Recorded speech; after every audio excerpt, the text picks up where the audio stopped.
రక్షకుడు, విమోచకుడు, స్తోత్రార్హుడు, మన జీవితాలపైన గొప్ప అధికారము, ప్రేమ కలిగినటువంటి మన రక్షకుడైన యేసు ప్రభు వారి నామం పేరిట, పునరుత్థానుడైన యేసు ప్రభు పేరిట మీ అందరికీ కూడా నా హృదయపూర్వకమైన శుభవందనాలు నేను తెలియపరుస్తున్నాను. సర్వోన్నతుడైన క్రీస్తు కార్యక్రమం ద్వారా మిమ్మల్ని కలుసుకోవడానికి ప్రభు చూపిన కనికరము, దయని బట్టి నేను మొదటిగా ప్రభుని స్తుతిస్తున్నాను. ఈ శ్రేష్టమైన సమయము దేవుడు మరి తన దీనదాసుని నా పట్ల కృప చూపి మీతో దేవుని వాక్యం అందించడానికి ప్రభు నాకు ఇచ్చిన భాగ్యమును బట్టి ప్రభుని స్తుతిస్తున్నాను. ప్రత్యేకంగా దేవుని మహాకృపను బట్టి మరి నిజామాబాద్ జిల్లాలోని మారుమూల ప్రదేశాల్లో దేవుని యొక్క స్వార్థ పరిచర్య, దేవుడు మాకు అప్పగించినటువంటి సంఘ పరిచర్య దీవెనకరంగా ప్రభు జరిగిస్తూ మరి అనేక గ్రామాల్లో దేవుని యొక్క రక్షణ వాక్యం అందించడానికి ప్రభు నామంలో మరి చక్కని మందిరాలు మరి నిజామాబాద్ పట్టణంలోను, అలాగే నందిపేట పట్టణంలోను, ఇంకా గ్రామాల్లో దేవుని యొక్క మందిరాలు దేవుడు మాకు ఇచ్చి అద్భుతమైనటువంటి వందలాది ప్రజలు ఆరాధించే ప్రార్థన స్థలాలుగా ప్రభు వాటిని దీవిస్తూ అనేక కోడికల ద్వారా ఆత్మల రక్షణ, ఆత్మల ఉజ్జీవం దేవుడు జరిగిస్తూ వస్తున్నారు. అందుకొరకే నేను ప్రభుని స్తుతిస్తున్నాను. మీ ప్రార్థనలు బట్టి ఎంతగానో నేను ప్రభుని గనుపరుస్తున్నాను. ఈ సమయాల్లో మీ ప్రార్థన విన్నపాలు తెలియపరుస్తున్నారు. ఈ సేవ ప్రోత్సాహకరంగా మరి మీ యొక్క పరిచర్యలో కూడా మీ యొక్క ప్రార్థనలు మాకు ఎంతో దీవెనకరంగా ఉన్నాయని కూడా తెలియజేస్తూ మరి దేవుని వాక్యాన్ని మీకు అందించడానికి ఇష్టపడుతున్నాను. రండి, కలిసి దేవుని వాక్యాన్ని ధ్యానం చేసుకుందాం. తలలు వంచి ఉండగా ప్రార్థన చేసుకుందాం. మహాపరిశుద్ధుడ, ప్రేమగల తండ్రి, జీవంగలిగిన మా ప్రభువా, మీకు స్తోత్రాలు. యేసుక్రీస్తు ప్రభువారి ఉన్నతమైన నామంలో ఈ ప్రత్యేక సమయాన మీ వాక్యం వినడానికి మేము పూనుకొనిచుండగా దేవా, మీరే మాకు బోధకుడవై మీ మాటలు మాకు విశదపరిచి స్పష్టంగా సూటిగా మీ మాటలు మాకు వినిపింపు దయచేయండి. వాక్యం ఆలకిస్తున్న మా పిల్లలందరికీ కూడా అవగాహన చేసుకునే కృపను, వాక్యాన్ని తన హృదయంలో దాచుకునే కృపను కూడా మీరు కలిగించండి. నిలబడిన మీ దాసుని మీ సెలవు చాటును మరుగుపరిచి మీ సంగతులు స్పష్టంగా సూటిగా మాతో మాట్లాడమని యేసు ప్రభు నామమున ప్రార్థించి వేడుకొంచున్నాం తండ్రి, ఆమేన్. పిల్లరా, చాలా సంతోషం. దేవుని వాక్యాన్ని మనం ధ్యానం చేసుకుందాం. మన ప్రభు పునరుత్థానుడై ఉన్నాడు. ఆయన మరణమును జయించి ఉన్నాడు. ఈ లోకంలో మరణ బలాన్ని జయించగల శక్తి యేసు ప్రభు వారిలో మాత్రమే ఉందనే విషయాన్ని లేఖనాల ద్వారా చూస్తాం. యోహాను సువార్త 20వ అధ్యాయాన్ని మనం చూసినట్టయితే ఇక్కడ యేసుక్రీస్తు ప్రభు వారి యొక్క పునరుత్థాన సంభవాలు రాయబడ్డాయి. వాక్యాన్ని మనం చదువుదామండి. అందరూ మీ వాక్యాన్ని, బైబిల్ గ్రంథాన్ని మీరు తెరిచి చూడాలని నేను కోరుతున్నాను. యోహాను సువార్త 20వ అధ్యాయము మొదటి నుండి. ఆదివారమున ఇంకొను చీకటిగా ఉన్నప్పుడు మగ్దలేని మరియ పెందెలకడ సమాధి యొద్దకు వచ్చి సమాధి మీద ఉండిన రాయి తీయబడి ఉంట చూచెను. కనుక ఆమె పరిగెత్తుకొని సీమోను పేతురు వద్దకును యేసు ప్రేమించిన ఆ మరి ఒక శిష్యుని వద్దకును వచ్చి ప్రభువును సమాధిలో నుండి ఎత్తుకొని పోయి ఆయనను ఎక్కడ ఉంచిరో ఎరుగమని చెప్పాను. పునరుత్థానం తర్వాత శిష్యుల యొక్క పరిస్థితులు చాలా డిఫరెంట్గా ఉన్నాయి. ఎందుకనగా ప్రభుత్వారు 3.5 సంవత్సరాలు చాలా బాధ్యత గల పరిచర్య చేసినారు. ప్రభుత్వ పాటు ఉన్నారు. అందులో ఒక అతను తప్పిపోయినాడు కదా, ఇస్కరియోతు అనే యూదా. మిగిలిన 11 మంది మరి వారు చాలా భయంతో, చాలా నిరాశలో ఉండి, నైరాశ్యంలో చాలా వాళ్ళు భయంతో ఇళ్లలో ఉండిపోయినారు. ఇక్కడ శిష్యులైనటువంటి స్త్రీలు వారు కూడా మగ్దలేని మరియ, యోహన్న, సూసన్న, ఈ కొద్దిమంది పరిశుద్ధ స్త్రీలు వీరు సమాధి వద్దకు వస్తూ ఉన్నారు. మరి సమాధి వద్దకు ఎందుకు వచ్చారు? సుగంధ ద్రవ్యాలు తీసుకొని వచ్చారట. అంటే వారికి వాక్యం మీద నమ్మకం ఉంది, కానీ సుగంధ ద్రవ్యాలు ఎప్పుడు వాడతారు అంటే ఆ మనిషి లేవలేదు అని, ఆ మనిషి అక్కడే భూస్థాపన చేయబడి ఉన్నారు అనుకున్నప్పుడు ఒక వ్యక్తిని ఆ సుగంధ ద్రవ్యాలను ఇచ్చేసి వెళ్ళిపోతారు అక్కడ. కానీ యేసుప్రభు పునరుత్థానం అనే విషయము వారికి ఇంకా నమ్మిక లేదు, శిష్యులకు కూడా నమ్మిక లేదు, ఇంకా వాళ్ళు రానేలేదు. ఈ పరిశుద్ధ స్త్రీలు పరిగెత్తుకొని సమాధి వద్దకు వచ్చినారు.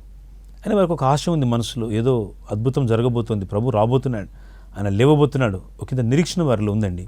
అందుకే వారు ముందుకు వచ్చినారు శిష్యుల కంటే కూడా. వాళ్ళ దగ్గరికి వచ్చి చూడగానే ఇంకా చీకటిగా ఉన్నప్పుడే మగ్దలేని మరి ఆమె మీద 7 దయ్యాలు పట్టినవి, ఆమెను 7 ఆ దురాత్మలు పట్టిన ఆమెను యేసుప్రభు వారు విడుదల చేసి దురాత్మల నుండి ప్రభు ఆమెను బాగు చేసినారు. యేసయ్య బాగు చేసే దేవుడు. అది ఎలాంటి దురాత్మైనా, ఎలాంటి కీడుకరమైన స్థితిగతులైనా ప్రభుని యేసుక్రీస్తు వారు బాగు చేస్తారు. ఆయన బాగు చేసే దేవుడు. ఇప్పుడు ఆమెతో పాటు అక్కడ ఉన్న పరిశుద్ధ స్త్రీలందరూ కూడా దేవుని సన్నిధిలో ఆ సమాధి వద్దకు వచ్చినారు. ఆ సమాధి చాలా విచిత్రమైన సమాధి, రాతితో తొలిపించబడిన సమాధి. అరిమతయి యోసేపు అనేటువంటి ఒక సన్నిహితుని సభ సభ్యుడు అద్భుతమైనటువంటి సమాధిని తనకు తవ్వించుకున్నాడు. ఆ చనిపోయిన తర్వాత ఎలా సమాధి చేయాలో తనను ముందుగానే ఆయన చక్కగా ప్రణాళిక కలిగి ఉన్నాడు. ఎందుకంటే ఆయన చాలా ధనవంతుడు, ఉన్నతమైనటువంటి ధనవంతుడు రాయబడింది వాక్యంలో. ఆయన సన్నిహితుని సభ సభ్యుడు కూడా చాలా పెద్ద విధాయకమైనటువంటి నిర్ణాయక సభలో సభ్యుడిగా ఉన్నాడు. ఆ దేశంలో చాలా అత్యున్నతమైనటువంటి స్థానంలో ఉన్నటువంటి సభలో అతడు సభ్యుడిగా ఉన్నాడు.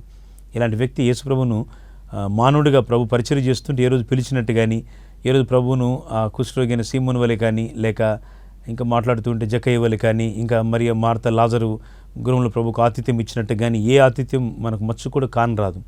ప్రభువును ప్రేమించలేకపోయినాడు. ప్రభు ఈ లోకంలో తన యాత్ర ముగించినప్పుడు ఆయన తిరిగి లేవడానికి ముందుగా సమాధిని ప్రభుకి ఇవ్వాల్సి వచ్చింది. అంటే బతుకున్నప్పుడు ప్రేమించలేదు, కానీ యేసు ప్రభు యొక్క మరణం తర్వాత ఆయనకు అవకాశం కలిగింది. కొంతమంది బ్రతుకున్నప్పుడు ప్రేమించరు తమ పెద్దవారిని, కుటుంబస్తుల్ని. ఈ రకమైన ప్రవర్తన కొన్నిసార్లు మనం చూస్తూ ఉంటాం. ఇక గమనించినట్టయితే ఒక బాధ్యత కలిగినటువంటి వ్యక్తిత్వాన్ని, ఒక బాధ్యత కలిగినటువంటి జీవితాన్ని మరి అరిమతయి యోసేపు జీవితం మనం ధ్యానిస్తుండగా ఒక వ్యక్తి ఎలా ఉండాలో దేవుడు నిర్దేశిస్తాడు, జ్ఞాపకం చేస్తాడు. అయితే మీ తల్లిదండ్రుల పట్ల మీరు బాధ్యత కలిగి ఉండండి. అలాగే పిల్లలు తమ తల్లిదండ్రుల పట్ల నమ్మకస్తులై ఉండండి. ఈ విధంగా మీ కుటుంబంలోని ఈ బాధ్యత అరిమతయి యోసేపు జీవితాన్ని మనం చూసినప్పుడు ఒక పాఠాన్ని మనకు నేర్పుతూ ఉంది. ఇప్పుడు సమాధిలో యేసుప్రభు వారు ఉన్నారు. 3వ దినము ఆదివారం తెల్లవారుతుండగానే ఎర్లీ మార్నింగ్, ఎర్లీ అవర్స్ పరిశుద్ధ స్త్రీలు సుగంధ ద్రవ్యాలు తీసుకొని సమాధి వద్దకు వచ్చి చూస్తూ ఉన్నారు. అక్కడ రాయి తీయబడి ఉంటే వారు చూస్తున్నారు. ఆ రాయి చాలా పెద్దగా ఉంటుంది. ఇప్పుడు ఇశ్రాయేల్ దేశం వెళ్ళినప్పుడు చూశాను సమాధిని లైవ్గా. ఆ సమాధిలోకి వెళ్ళి చూసే అవకాశం ప్రభు ఇచ్చారు దేవుని మహాకృపను బట్టి. అక్కడ వెళ్ళి చూసినప్పుడు చాలా ఆశ్చర్యం కలిగింది. ఆ రాయి తీయబడి అంటే రాయి జరిగినట్టుగా జరపబడినటువంటి రాయి ఆకాశం నుండి దేవుని దూత వచ్చి మహాదూత వాటిని జరపడం, ప్రభు తన పునరుత్థాన శక్తితో, ఆయన తన బలమైన శక్తితో, ద పవర్ ఆఫ్ రిజరక్షన్, పునరుత్థాన అనుభవంతో శక్తితో ప్రభు తిరిగి లేస్తున్నాడు. ఆయన తిరిగి లేవగల దేవుడు, లేవడానికి శక్తి గలవాడు. ఆయన మరణం ఆయన బంధించడం అసాధ్యం. ప్రభు తిరిగి లేవదని దుష్టుడు ఎంత పన్నాగం పనినా, వాడు ఎంత ప్రయత్నం చేసినా దుష్టునికి స్థానం లేదండి. వాడు చేయలేడు, వాడు ఆపలేడు. వాడు అనుకున్నాడు సాతాను ఇంక అయిపోయింది యేసుప్రభు పని, ఇక సమాధిలో పెట్టేసినాను, మ్యాటర్ క్లోజ్, ఇంకా ఏమాత్రం కూడా ప్రభు మళ్ళీ అందులో నుంచి రావడం అనుకున్నాడు. కానీ మన ప్రభు ఆ యొక్క ఆయుధమును కలిగినటువంటి ఆ యొక్క సాతానును, వాని క్రియలను యేసు ప్రభు నిరాయుధులుగా చేసినాడు. లేఖనాన్ని మనం చూసినట్టయితే కొలసి పత్రికలో అద్భుతమైనటువంటి వివరణ దైవజనుడైనటువంటి పౌలు ద్వారా మనం చూస్తూ ఉన్నాం. కొలసి 2:13-15 వచనాలు కలిసి ఉంటాయి. మరియు అపరాధముల వలనను శరీరమందు సున్నతి పొందక ఉండుట వలనను మీరు మృతులై ఉండగా దేవుడు వ్రాతరూపకమైన ఆజ్ఞల వలన మన మీద రుణముగాను మనకు విరోధముగాను ఉండిన పత్రమును మేకులతో సిలువకు కొట్టి దాని మీద చేవ్రాతను తుడిచివేసి మనకు అడ్డము లేకుండా దానిని ఎత్తివేసి మన అపరాధములన్నింటినీ క్షమించి ఆయనతో కూడా మిమ్మల్ని జీవింపజేశాను. ఇక్కడ గమనించండి, ఆయన ప్రధానులను అధికారులను నిరాయుధనులుగా చేసి సిలువ చేత జయోత్సవముతో వారిని పట్టి తెచ్చి బాహాటముగా వేడుకకు కనుపరిచెను. కొలసి 2వ అధ్యాయంలోని 13-15 వచనాల్లో యేసుప్రభువారు ఎలా తిరిగి లేచినారో రాస్తున్నాడు దైవజనుడు. వాక్యం తెలియజేస్తూ ఉంది. ఆ యొక్క సాతాను యొక్క ఆయుధములన్నీ కూడా యేసుప్రభు తిరిగి లేవకుండా అదిమి పెట్టినటువంటి దుష్టుని యొక్క ఆయుధములన్నీ కూడా ప్రభువుని యేసు నిరాయుధులుగా చేసినాడు. వాటిని ప్రభు జయించినాడు, వాటిని ప్రభు ఓడగొట్టినాడు. ఈ ప్రత్యేక దినాన యేసు ప్రభు యొక్క పునరుత్థాన అనుభవాన్ని దేవునితో ఆయన పంచుకుంటున్నాడు. ఈ లోకంలో శత్రు బలాన్ని, సాతాన్ని మీద విసిరినటువంటి రోగము, వ్యాధి, కన్నీళ్లు, వేదన, భయము, ఆందోళన, డిప్రెషన్, లోకంలో అన్ని కోల్పోయిన స్థితిగతులు, ఏ పరిస్థితులను మరణ సాదృశ్యం ఉంచి ఉన్నావో ప్రభు పునరుత్థానుడై ఆయన తిరిగి లేచి నీతో చెప్తున్న మాట, పునరుత్థానమును జీవమును నేనే అంటున్నాడు ఆయన. స్తోత్రం. ఆయన పునరుత్థానుడండి. ఆయన పునరుత్థానం, పునరనగా మళ్ళీ, ఉత్థానం అనగా లేచుట. ఆయన తిరిగి లేచిన వాడై ఉన్నాడు. అందుకే పౌలు అంటాడు ఆయన పునరుత్థాన బలాన్ని ఎరుగు నిమిత్తము. పౌరు భక్తునికి మధ్యాకాశానికి, 3వ ఆకాశానికి ఎక్కిపోయిన అనుభవాలు ఉన్నాయి. అద్భుతమైన అనుభవాలు. పాత నిబంధనలు హానోకు, ఏలియా పరలోకానికి ఆరోహమైన అనుభవాలు మనం విన్నాం. కొత్త నిబంధనలు పౌలు అనుభవాలు. ఆయన పరలోకానికి ఆ విధంగా 3వ ఆకాశానికి ఎక్కిపోయిన వాడని తన గురించి రాస్తూ ఉంటాడు. అవును, పరలోకానికి వెళ్ళగలిగినటువంటి ఆ గొప్ప అద్భుతమైనటువంటి దర్శనమే కాదు, తన పరలోకంలో వచింపశక్యము కానీ మాటలు విన్నట్టుగా దైవజనుడు పౌలు రాస్తున్నాడు. ఈ దైవజనుడు అంటాడు, ఆయనను, ఆయన పునరుత్థాన బలమును ఎరుగు నిమిత్తము సమస్తమును నేను నా కలిగిన వాటిని పెంటతో సమానముగా ఎంచుకొనుచున్నాను అంటున్నాడు. దైవజనుడి కట ఏదున్నా ఆయనకు అది పెంటతో సమానంగా ఉందట. పెంట అదేం పెద్ద ఆయన దృష్టిలో ఆయనకు ఉన్నటువంటి గమలీయుల పాదాల చదువుకున్న చదువు కానీ, రోమ పౌరసత్వము కానీ, లోకంలో ఉన్నతమైనటువంటి జ్ఞానము, సంపదలు కానీ, విస్తారమైన ధనము కానీ, లోకంలో పరపతి కానీ, ఇవేవి పౌలుకి గొప్ప కనబడడం లేదు. అవన్నీ పక్కన పెట్టి అంటున్నాడు, ఇవన్నిటి నేను పెంటతో సమానముగా ఎంచుకొనుచున్నాను. ఎందుకొరకు? యేసుక్రీస్తు ప్రభు యొక్క పునరుత్థాన శక్తిని ఎరుగు నిమిత్తం. ఆయన ఏ విధంగా సమాధిని గెలిచినాడో ఆ శక్తిని నేను పొందుకోవాలి, ఆ శక్తిని నేను తెలుసుకోవాలి. యేసు ప్రభు యొక్క అద్భుతమైనటువంటి మహాశక్తివంతమైనటువంటి ఈ అనుభవాన్ని నేను కూడా పాడాలి, కీర్తించాలి, ప్రకటించాలి. ఈ భారమే కదండి పౌలులో. ఈరోజు మనకు కూడా ఈ పునరుత్థాన అనుభవము ఇదే భారాన్ని పంచుతూ ఉంది. లోకంలోని భారం, లోకంలోని ఆశలన్నీ వేరండి. లోకమును దాని ఆశ గతించిపోను, కానీ ఎవరైతే దేవుని చిత్తం జరిగిస్తారో వారు నిరంతరం నిలుస్తారట. ప్రభు చిత్తాన్ని చేయాలి మనం. ఆయన చిత్తం చేయడానికి దేవుడు మనకి జీవితాన్ని ఇచ్చినాడు.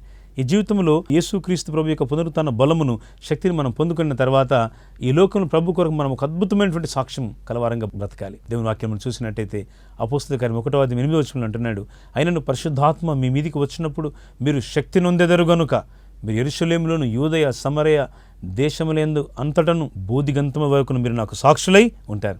కేవలం తెలుగు ప్రజల మధ్యనే కాదు, ప్రపంచ ప్రజల మధ్య సాక్షులుగా ఉండాలి. కేవలం భారతదేశంలోనే కాదు, ప్రపంచమంతటా దేశం యొక్క తూర్పు, పడమర, ఉత్తర, దక్షిణాలుగా పరిశుద్ధాత్మ దేవుని యొక్క శక్తి, ప్రసన్నత, దైవికమైన మహిమ, కాపుదల, దేవుని యొక్క సాన్నిధ్యత, ఆయన యొక్క సంపూర్ణత, ఆయన యొక్క మహిమాన్వితమైనటువంటి రక్షణను మనం అనేకులకు అందించడానికి దేవుని చేత పిలువబడిన వారమైన మనం.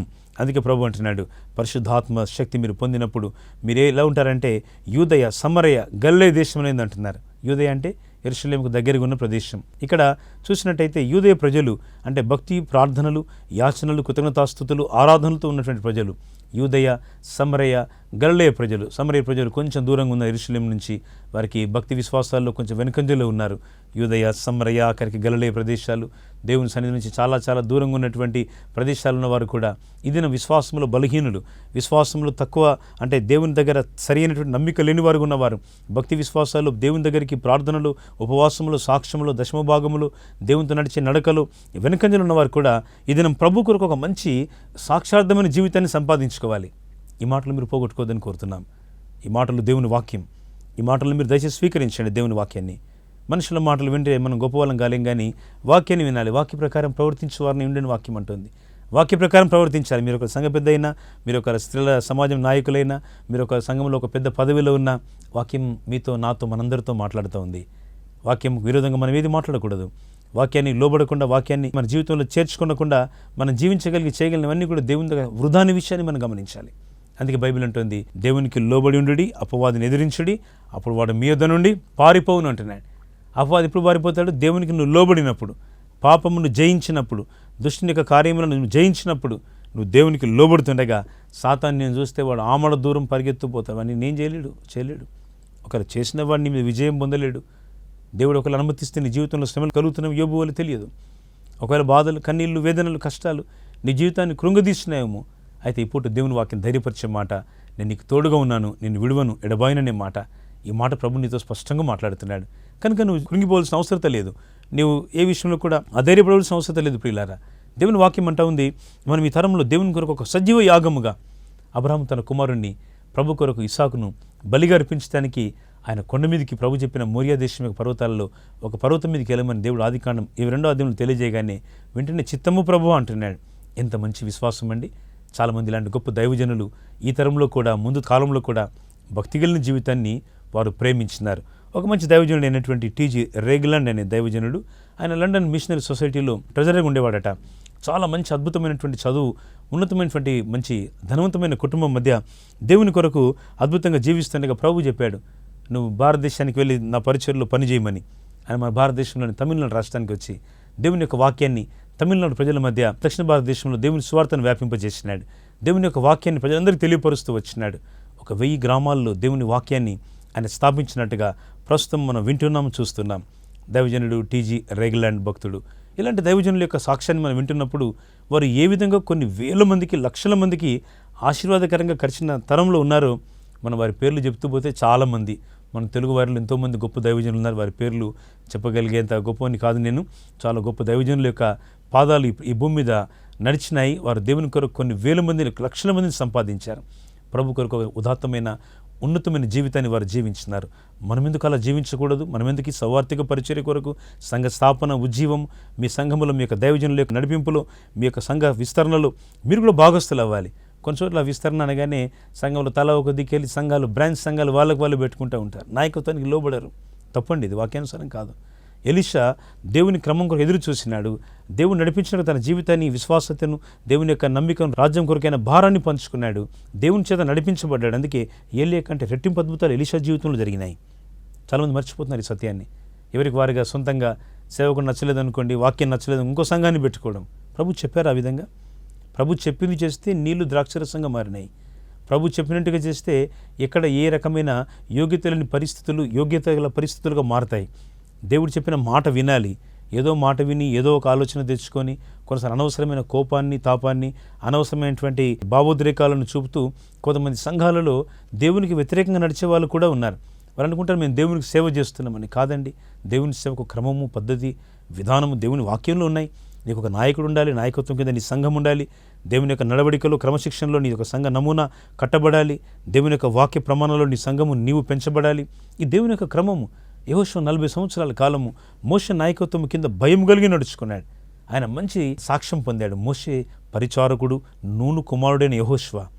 ఇద్దరు నమ్మకస్తులు మోషే దగ్గర ఉన్నారు. చాలామంది ఉన్నారు, అందులో ఇద్దరిని ప్రభు చెప్తాడు. ఒకటి నూను కుమారుడైన యెహోషువ, రెండవది యెఫున్నె కుమారుడైన కాలేబు. దిస్ బోత్ పీపుల్, వీళ్ళు చాలా భక్తిపరులు. మరి దేవుడు ఇద్దరిలో యెహోషువను నాయకునిగా చేసినాడు. మరి కాలేబు దానికి ఏమీ వ్యతిరేకంగా లేడు. నువ్వు నాతో ఉన్నవాడివే, నాతో కలిసి పాట పాడినవాడివే, నాతో కలిసి దైవజనుడు మోషే గారికి హెల్ప్ చేసిన వాడివే, మన ఇద్దరం సమానమే కదా, సహాధ్యాయులమే కదా, with the batchmates and classmates అనలేదు. లోబడ్డాడు. యజమానుడిగా దేవుడు అధికారిగా ప్రవక్తగా యెహోషువను నియమించినప్పుడు కాలేబ్ అబ్సల్యూట్ ఒబీడియన్స్ చూపినాడు. ఈరోజు సంఘంలో విధేయత చాలా ప్రామాణికమండి. సంఘంలో ఒక తగ్గింపు గల భావన క్రీస్తు యొక్క పునరుత్థాన బలాన్ని సమాజానికి అందించడానికి ఉపయోగపడుతుంది. సంఘంలో యవనస్తులు లేపబడాలి. సంఘంలో స్త్రీలు, పురుషులు ఆయా కుటుంబ సమాజములలో దేవుని కొరకైన భారము కలిగి భారాన్ని పంచుకునే వారిగా ఉండాలి. దేవుని సేవను మన అనేకులు భారాన్ని పంచుకోగలిగితే ఇప్పుడున్న సేవ కంటే 100 రెట్ల పరిచయం మనం చేయవచ్చు. ఇప్పుడు అందుకే చెప్తారు కదా, 30 అంతలు, 60 అంతలు, 100 అంతలు కొలమానం ఉంది. 30 అంతల లెవెల్కి వచ్చినంత ఆగిపోవడానికి కాదు, ఇంకా 60 అంతలుగా వెళ్ళాలి. మా గ్రామాలు 30 గ్రామాలు మా పరిచర్యలు ఉండేవి. దేవుని మహాకృపను బట్టి గత ఈ సంవత్సరాలుగా 60 గ్రామాలకు దేవుని యొక్క సువార్తలు అందుతున్నాయి మా పరిచర్యల ద్వారా. ఈ కారణం ఏంటంటే మేము ఇంకా దేవుని యొక్క సువార్తను ఇంకా వచ్చే రోజుల్లో ఒక 100 గ్రామాలకు చేరువయ్యేటట్టుగా దేవుని యొక్క సువార్తను అందించడానికి మేము అహర్నిశలు ప్రయాసపడుతున్నాం. ఏదో గొప్ప అని కాదు, లేక మేమేదో చేయగలిగామని కాదు. దేవుని కృప మాకు తోడై ఉండి ఈ విధంగా పనిచేయడానికి మేమున్న చిన్న స్థితిలో ప్రభు కొరకు కొన్ని గొప్ప కార్యాలు ప్రభు మా ద్వారా చేయడానికి అది మాకు దేవుడు చూపిన గొప్ప, ప్రభు చూపినటువంటి గొప్ప ధన్యత అని బహు మనస్ఫూర్తిగా ఒప్పుకుంటూ నేను ప్రభువును స్తుతిస్తున్నాను. ఈ ఉద్యమం మన సంఘాల్లో ఒక గొప్ప అద్భుతమైనటువంటి ఒరవడిని సృష్టిస్తుంది. ఎలాంటి ఉద్యమం అంటే పాపం నుండి ప్రజలు విడుదల పొందినప్పుడు అదే నిజమైన ఉద్యమం అండి. ఉద్యమం అంటే ఉద్యోగ సభ కాదు. ఉద్యమం అంటే ఆర్భాటంగా పెద్ద సౌండ్తో పాట పాడడం కాదు. ఉద్యమం అనగా పాపం నుండి బయటికి రావడం. రేమన్ హిల్ భక్తుడు ఒక చక్కని పుస్తకాలు రాసినాడు. ఆయన పుస్తకాల్లో ఎక్కువగా ఈ మాటలు కనబడుతూ ఉంటాయి. ఉద్యమం అనగానే ఆత్మల పట్ల భారం మాత్రమే కాదు, పరిశుద్ధత కలిగి ఉండడం, భక్తి కలిగి ఉండడం, దేవునికి లోబడి ఉండడం, ప్రభువుకు సన్నిధికి చాలా సమీపంగా యెహోషువలే ఉండడం. ఇదేంటి ప్రభు కోరేది. వీటి కొరికే ప్రభు మనల్ని రక్షించినాడు. మన రక్షణకు దేవుడి సంగతులను కొలమానంగా చూస్తున్నాడు. 30 అంతలుగా దీవించబడితే ఇప్పుడు 60 అంతలుగా దీవించబడాలి. 60 అంతలుగా దీవించబడితే ఇప్పుడు 100 అంతలుగా దీవించబడాలి.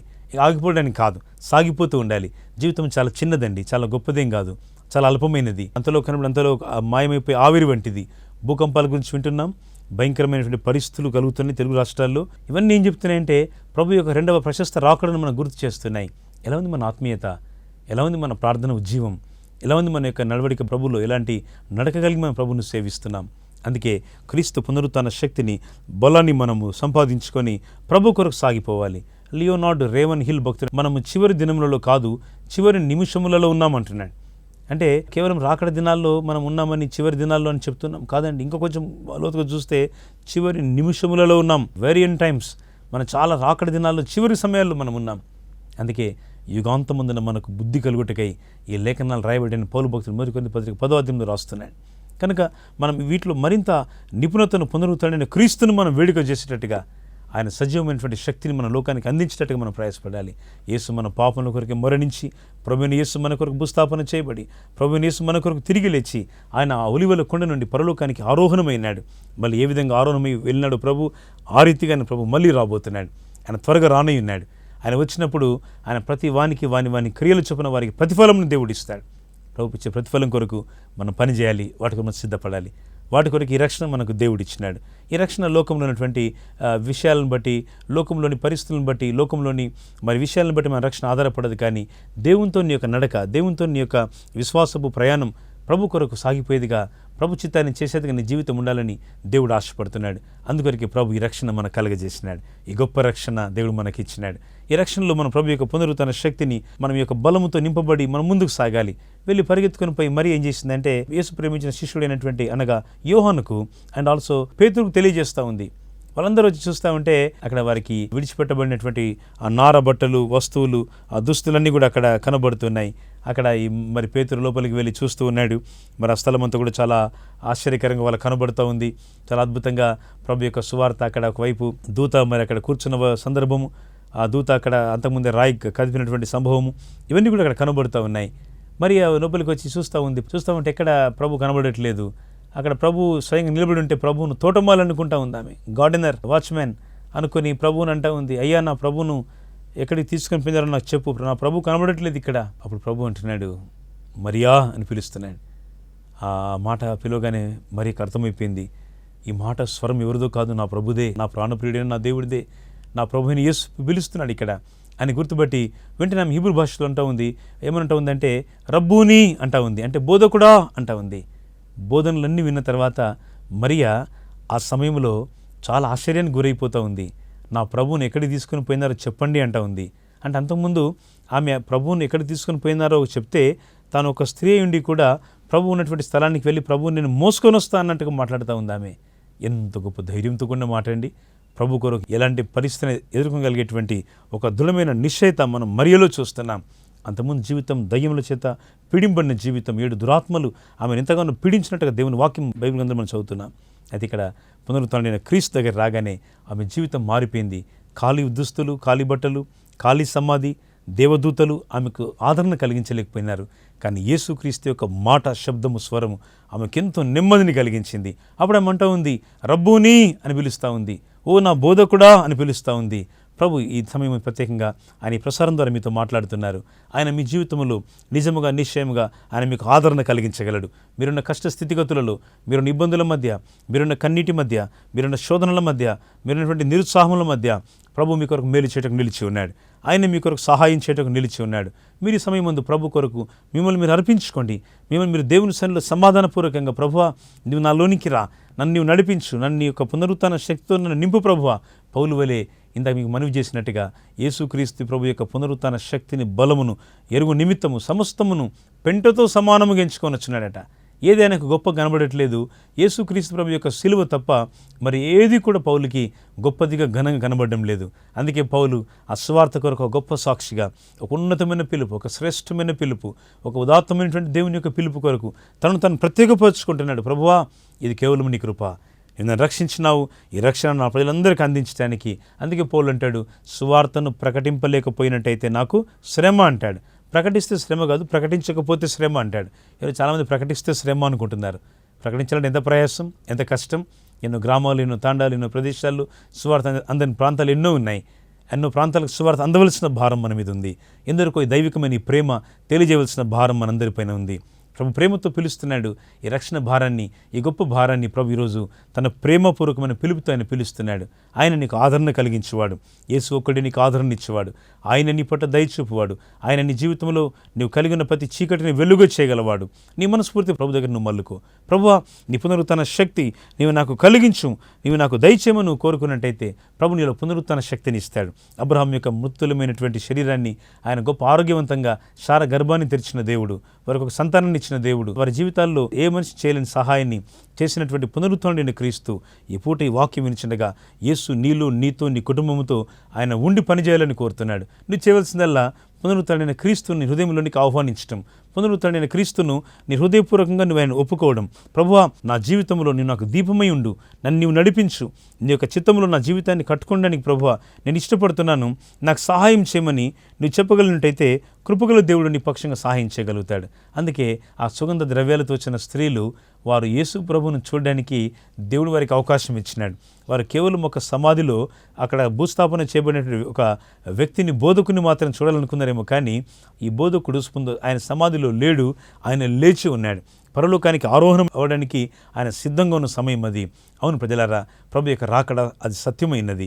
ప్రభు యొక్క పునరుత్థానం వాస్తవికమైనది.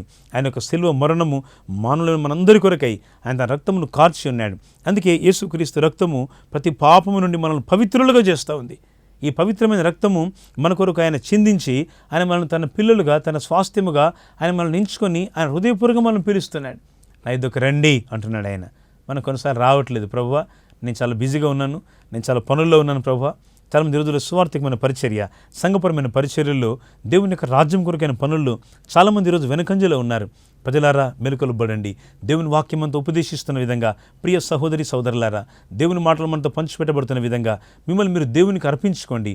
రోమా 12:1 పౌలు అంటున్నాడు, కాబట్టి సహోదరులారా, పరిశుద్ధమును దేవునికి అనుకూలములైన సజీవ యాగముగా మీ శరీరములను ఆయనకు సమర్పించడని దేవుని వాత్సల్యం బట్టి మీరు బతిమాలు కొని 2వ వచనం అంటున్నాడు, ఇటు సేవ మీకు యుక్తమైనది, మీరు ఈ లోక మర్యాదను అనుసరింపక ఉత్తమమును అనుకూలమును సంపూర్ణమునై ఉన్న దేవుని చిత్తం మీద పరీక్షించి తెలుసుకున్నట్లు మీ మనస్సు మారి నూతన మొగుట వలన రూపాంతరం పొందుడి అంటున్నాడు. స్తోత్రం. అద్భుతమైన అనుభవం ప్రియులారా. ప్రభు కొరకు రూపాంతరపరచబడిన అనుభవం, రూపాంతరము చెందిన విశ్వాసం, దినదినము క్రీస్తులో ఒక సాగిపోయేటువంటి ఒక బలీయమైన ఒక శ్రేష్టమైన ఉన్నతమైనటువంటి పిలుపు. రోమా 12:1-2 వచనాలు మనం చూస్తున్నాం. ఈ పిలుపు ఈరోజు మీ కొరకే, ఈ పిలుపు నా కొరకే, మన కొరకే. ఉత్తమమైన మార్గము, శ్రేష్టమైన మార్గం, ఉన్నతమైన మార్గం.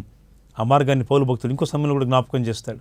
రోమ సంఘానికే కాదు, హెబ్రీ సంఘానికి కూడా రాస్తూ దైవజనుడు ఈ మాట చెప్తాడు. యేసు మనకు ప్రతిష్ఠించిన మార్గమున, అది అనగా నూతనమైనది, జీవము గలది, ఆయన శరీరమును తెర ద్వారా ఏర్పరచబడిన మార్గమున అనే మాట చెబుతూ యేసు ప్రభు మనకి ఇచ్చిన ఈ మార్గం అంటాడు. ఇది మార్గం అండి, గొప్ప మార్గం, యేసు ప్రభు యొక్క మార్గం.